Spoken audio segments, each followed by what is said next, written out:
Hello students, welcome back to our YouTube channel PBMQ study zone. और आज का हमारा टॉपिक DSC 4 से है, सब्जेक्ट वर्ल्ड हिस्ट्री पार्ट 2 से। ठीक है, तो कंफ्यूज मत होइएगा बिकॉज मैंने बार बार कहा है कि 3 ऑप्शन है DSC 4 में। कुछ लोग DSC 4 में वर्ल्ड हिस्ट्री पार्ट 2 ले रहे हैं, कुछ इंडिया एंड कंटेम्प्रेरी वर्ल्ड ले रहे हैं और कुछ ले रहे हैं जेंडर हिस्ट्री। तो आप उसमें कंफ्यूज मत होना, आप जो सब्जेक्ट लिए हैं आप उसी का टॉपिक्स को पढ़ना। मैंने एक सेपरेट वीडियो अपलोड किया है सिलेबस के अकॉर्डिंग, आप वहाँ से चेक कर सकते हो। ठीक है, तो ये है वर्ल्ड हिस्ट्री पार्ट 2 टॉपिक से। तो चलिए स्टार्ट करते हैं। हमारे टॉपिक का नेम है चीनी क्रांति 1949 वाला। ठीक है, 1949 की चीनी क्रांति, जिसे चीनी कम्युनिस्ट क्रांति के रूप में भी जाना जाता है, चीन के इतिहास में एक परिवर्तनकारी अवधि थी, जिसके कारण चीनी कम्युनिस्ट पार्टी के नेतृत्व में पीपल्स रिपब्लिक ऑफ चाइना की स्थापना हुई।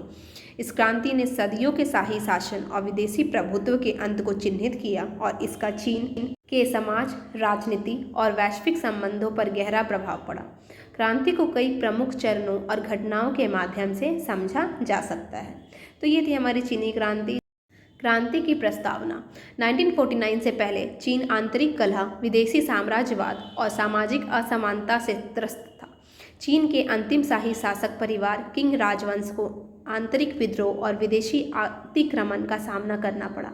20वीं सदी की शुरुआत में आधुनिकीकरण और सुधार के प्रयास देखे गए, लेकिन ये चीन की गहरी जड़ें जमा चुकी समस्याओं के समाधान के लिए अपर्याप्त हैं।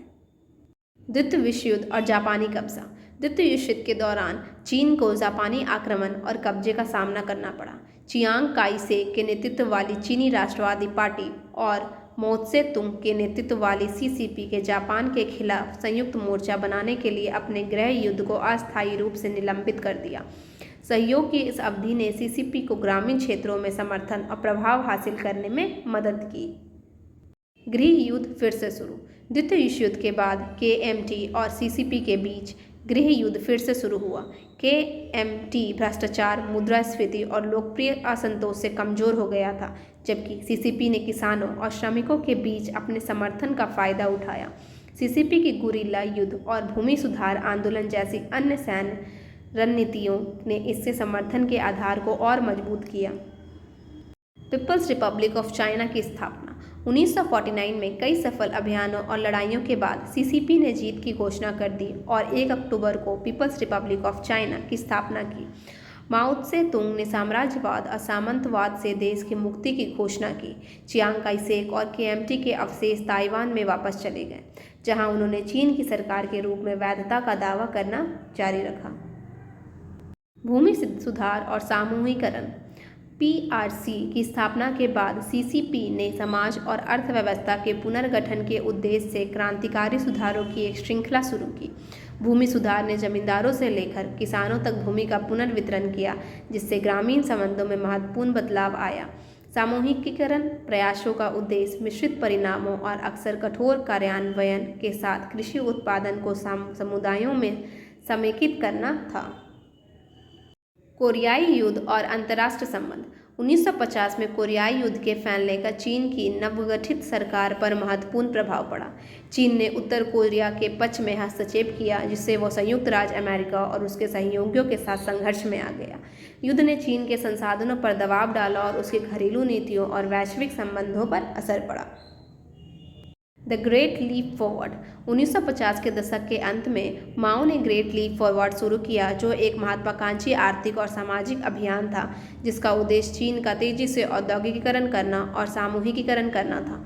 हालांकि अभियान के जल्दबाजी में कार्यान्वयन और अवास्तविक लक्ष्यों के कारण व्यापक अकाल और आर्थिक असफलताएं हुई। ग्रेट लीप फॉरवर्ड के परिणाम स्वरूप महत्वपूर्ण पीड़ा और जीवन की हानि हुई। सांस्कृतिक क्रांति। 1946 में माओ द्वारा शुरू की गई सांस्कृतिक क्रांति का उद्देश्य चीनी समाज में कथित बुर्जुआ और पूंजीवादी प्रभावों को खत्म करना था।